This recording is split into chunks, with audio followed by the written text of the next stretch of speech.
ग्रामवासिका गावचे आमचे सरपंच दादा ॲडव्होकेट श्री सरदार आमदार नेते सन्माननीय अशोकभाऊ दाभाडे, प्रशांती सोनुने आणि उपस्थित माताभगिनी, दादांनी आनंद वाटला. आपल्यामध्ये ते स्पिरिटची आत्मीयता असली पाहिजे. आपल्या विचाराची, बाबासाहेबांच्या विचाराची ज्योत सातत्यानं आपण केवळ ठेवली पाहिजे आणि हा विचार सातत्यानं लावून धरला पाहिजे. अशा विचाराचे आम्ही सुद्धा आहोत. आजच्या या कार्यक्रमाचं खरं प्रयोजन असं आहे की आपल्या महाराष्ट्रामध्ये काही आपल्या महाराष्ट्रामध्ये आपल्याला जे 13% आरक्षण आहे, म्हणजे 100 पैकी 13 जागा आपल्याला येतात. नोकरीसाठीच्या म्हणा किंवा शिक्षणाच्या संदर्भातल्या म्हणा किंवा सेवा सुविधाच्या संदर्भातल्या म्हणा, ज्या 13% जागा आपल्या वाट्याला येतात त्या 13%मध्ये 59 जाती आहेत. मग तिच्यात महार आले, मांग आले, चमार आले, वडार आले, कैकाडी आले, त्याच्यानंतर भंगी आले, गारुडी आले, अशा 59 जाती या महाराष्ट्रामध्ये आरक्षण. बंधुजनो, नाही आपण बुद्धाचा विचार स्वीकारला. बाबासाहेबांच्या कृपेमुळे आपण शिक्षण घेतलं. पूर्वीचा काळ तुमचा आमचा खूप खराब होता. जोहार मायबाप म्हटल्याशिवाय तुम्हाला आम्हाला भाकर भेटत नव्हती आणि अन्न पुढे पडत होतं. अन्नाच्या पाठीमागे आपण अन्न खाण्यासाठी. परंतु बाबासाहेबांच्या आशीर्वादानं, बाबासाहेबांच्या पुण्याने, तथागताच्या आशीर्वादानं एवढी क्रांती झाली की हा गाव कसा बाहेरचा समाज सुटामुटात आणण्याचं काम बाबासाहेबांच्या चळवळीने केलं, शिक्षणाने केलं. आणि त्याचा परिणाम काय झाला बंधुजनो, की आज बाबासाहेबांच्या प्रेरणेनं आपले लोक शिकले, सवरले, मोठ्या पदावर गेले. कोणी डॉक्टर झाले, कोणी इंजिनियर झाले, कोणी वकील झाले, कोणी बॅरिस्टर झाले, कोणी जज झाले, कोणी वैमानिक झाले, कोणी SP झाले, कोणी कलेक्टर झाले. परंतु ही सगळी प्रगती होत असताना याच्या पाठीमागची तुमची आमची जी पराकाष्ठा आहे, जे कष्ट या लोकांनी पाहिले नाही. आणि इथपर्यंत जाण्यासाठी तुम्हाला आम्हाला आपल्या पूर्वजांनी खूप कष्ट उपसले.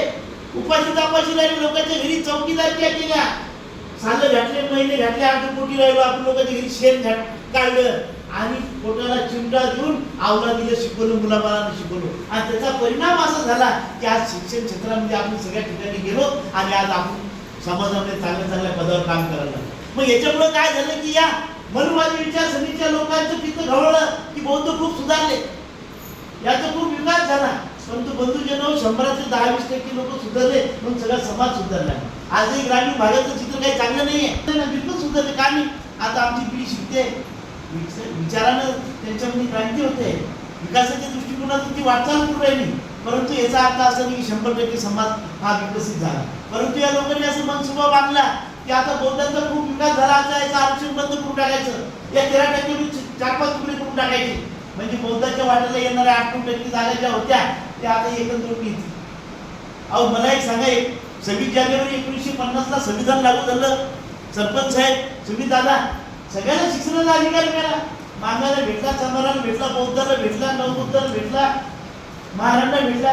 आणि ते मांग लोक शिकलेली, त्याला काय आपला दोष आहे का?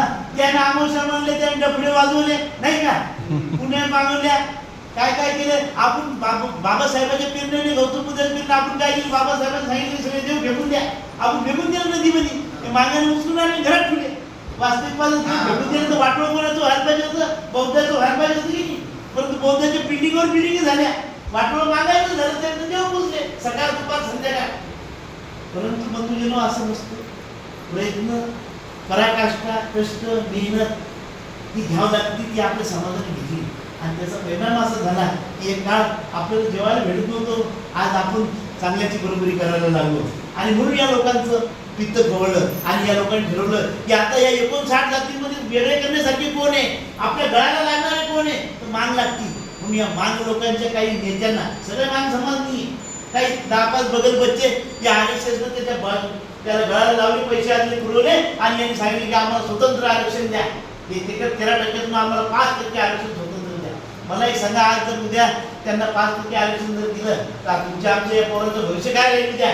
आज आपला काळ गेला, आपण वयातून बाद झालो, परंतु हे पोरं चिलीपिली शिकणारे, यांना शिक्षण भेटणार नाही, यांना विकत शिक्षण घ्यावं लागेल, यांना नोकऱ्या भेटणार नाही, यांना सगळ्या विकासाच्या संधीपासून दूर जावं लागेल, सत्यानाश झाल्याशिवाय राहणार नाही. मग अशा प्रकारचं जर षडयंत्र या ब्राह्मणवादी विचारसरणीच्या सरकारने या देशामध्ये, या महाराष्ट्रामध्ये लावलं असेल तर त्याला आपल्याला विरोध करायला पाहिजे, आपल्याला विरोध करायला पाहिजे.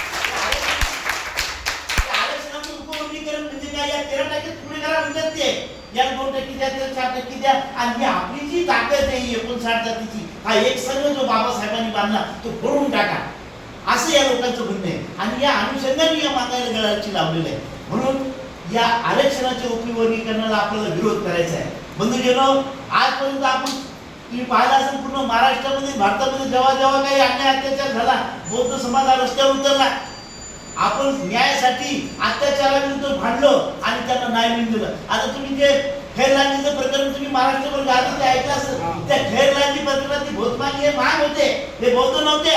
या मागण्यासाठी आपला पूर्ण बौद्ध समाज रस्त्यावर उतरला आणि त्या लोकांना न्याय मिळून दिला. आज त्यांच्यावर जे अन्याय करणारे लोक आहेत ते पोलीसच्या कस्टडीमध्ये आहे, जेलमध्ये आहे, त्यांना न्याय मिळून दिला. मग आपण यांना लहान भावासारखी वागणूक दिलेली असताना या लोकांनी आपल्या लोकांवर हल्ले करायला सुरुवात केली. आता काल परवा ते राजू घाटी नावाच्या माणसावर 5-50 लोकांनी एका माणसाला मारलं. वास्तविक पाहता तुमची आमची संख्या काही कमी आहे का? या महाराष्ट्रामध्ये 80-90 लाख बौद्ध आहे आणि 20-22 लाख फक्त मात्र काय. जर 90 लाख बौद्ध जर घराच्या बाहेर निघले, बाया माणसं या रुपयाची रुपये टाकून दिसतील काय? परंतु आपण ते केलेलं नाही. बघू आपण बुद्धाचा शांततेचा मार्ग अवलंबला आहे, बाबासाहेबांचा संविधानाचा मार्ग अवलंबलेला आहे. आणि म्हणून आपली जी लढाई आहे ही कायदेशीर मार्गाची लढाई आहे. आपण कायद्याने लढणार आहोत. या ठिकाणी अनंत बदल समितीने सांगितलं की या मागांना आरक्षण द्या. बदल समिती जी हीच बेकायदेशीर आहे. बदल समितीमध्ये त्यांनी जर समजा उपवर्गीकरण करायचं होतं, 59 जातीचे प्रतिनिधी यामध्ये घ्यायला पाहिजे होते.